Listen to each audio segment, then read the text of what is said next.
La série est sortie hier, 2 épisodes. Aujourd'hui, 2 nouveaux épisodes et 2 épisodes par jour jusqu'à vendredi pour préparer Halloween. C'est parti pour le cabinet des curiosités de Guillermo del Toro. We are about to find out.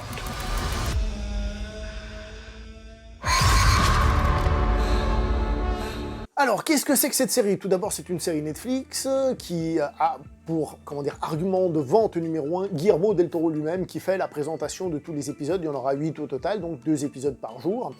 Ce qui peut rapprocher la chose je sais pas moi, de Alfred Hitchcock présente, par exemple.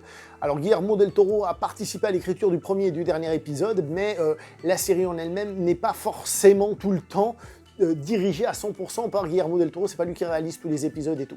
Le principe est que les épisodes soient réalisés par des gens qui ont déjà œuvré dans le domaine de l'horreur, hein. Par exemple, on a Vincenzo Natali, qui, comme le nom l'indique, est canadien, c'est celui qui avait fait Cube, par exemple, qui fait donc le 2e épisode, et on a des noms comme ça qu'on connaît plus ou moins. Alors c'est pas Master of Horror, hein, je rappelle, c'était une série qui était sortie où on invitait des maîtres de l'horreur, comme le nom l'indique, à réaliser un téléfilm chacun, ils faisaient ce qu'ils voulaient. On avait eu des Dario Argento, des Takeshi Miike, enfin pour dire des trucs assez foufou quand même. D'ailleurs celui de Miike avait été carrément interdit à la télévision américaine parce que c'était pas possible. Là, ce sont quand même des gens, on va dire, avec un rang un petit peu plus bas. Les 2 premiers épisodes durent 45 minutes environ, et après par la suite les épisodes semblent un peu plus longs. Le 4e, je crois, durait 1 heure environ. Donc bref, pour dire qu'il y a des durées variables. Et le fait qu'il y ait 2 épisodes qui sortent la même journée, je trouve ça super cool parce que ça permet de se faire une petite soirée.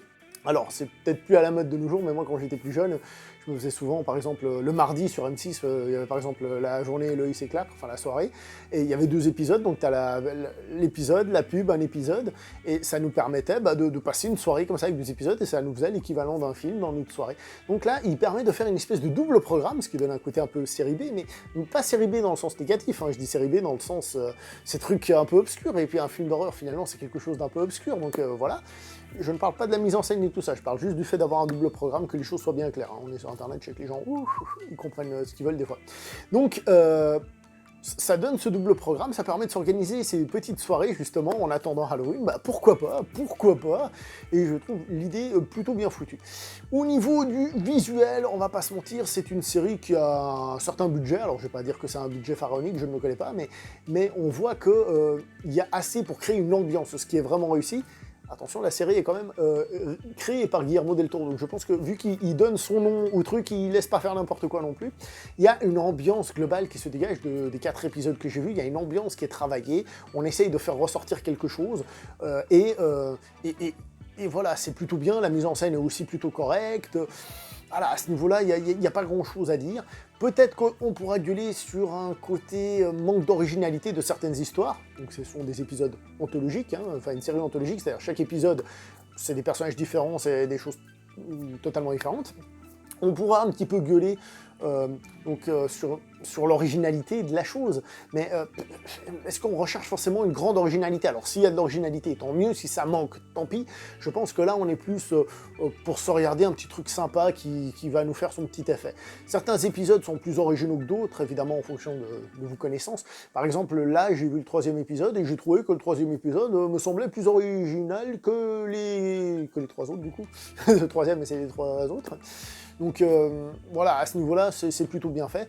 Le premier épisode, je ne vais pas vous raconter les épisodes, hein, vous en faites pas. Le premier épisode, il prend son temps, il commence vraiment par poser un personnage comme ça, un peu, j'allais dire quelconque non, mais je veux dire qui n'est pas forcément lié à quelque chose de surnaturel ou quelque chose comme ça. Et peu à peu, d'abord, il y a un aspect un peu mystère, une ambiance, et ensuite on va aller vers l'horreur, ça j'ai bien aimé. J'ai aussi bien aimé comment est décrit ce personnage, hein, ses opinions politiques, et à quoi c'est dû, hein. C'est-à-dire que le monsieur, il est pas bien dans sa peau et il le fait ressentir, voilà, je vous en dis pas plus, mais j'ai trouvé ça plutôt bien foutu. Le 2e épisode va plaire peut-être un petit peu plus aux gens parce qu'il est un petit peu plus rentre-dedans, un petit peu plus horrifique au premier sens du terme, dans le sens où il y a plus de situations horrifiques qui sont présentes. Le troisième, qui est celui qui m'a paru le plus original, il y a des discussions qui sont bien sympas dans le film, je vous en dis pas plus. Et le 4e, assez classique, mais que j'ai personnellement préféré, de par son sujet, etc. Mais ça, c'est vraiment du pur personnel, c'est pas une question de qualité, ce qui est mieux, ce qui est moins bien.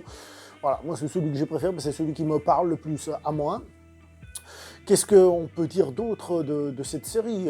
Que oui, au passage, je vous ai parlé de l'originalité des épisodes en eux-mêmes, mais le fait que ce soit une série anthologique horrifique, c'est quelque chose de classique, c'est l'équivalent d'un recueil de nouvelles horrifiques, et on a déjà vu ça, que ce soit pour les plus jeunes, avec des séries comme la série canadienne Fais-moi peur, pour ceux qui regardaient ça quand on était gamin. Ensuite, il y avait eu Chair de poule, toujours pour les enfants. Pour les plus grands, on peut penser évidemment au Conte de la crypte, aussi, où il y avait quelqu'un qui présentait l'épisode du jour, le conteur du jour. Fais-moi peur aussi, conteur du jour. Donc bref, on est dans un terrain plus ou moins connu, avec une star qui est là pour vendre le produit, mais qui va pas non plus laisser le truc totalement à la dérive. C'est donc une série qui est très sympathique à regarder, évidemment, en tenant compte que c'est une série télé.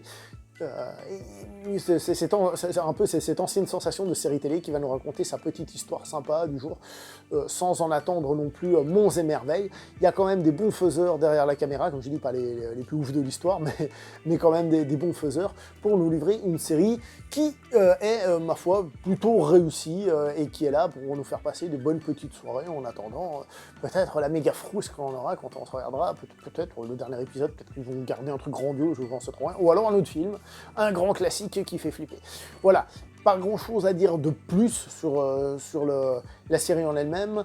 Donc 8 épisodes au total, 4 soirées, 4 doubles épisodes, qu'on n'est pas obligé de regarder comme ça, d'ailleurs, c'est ce qui est bien avec Netflix, c'est que si on veut regarder un par jour, on regarde un par jour. Voilà, c'est disponible sur Netflix, c'est Guillermo del Toro, et puis voilà.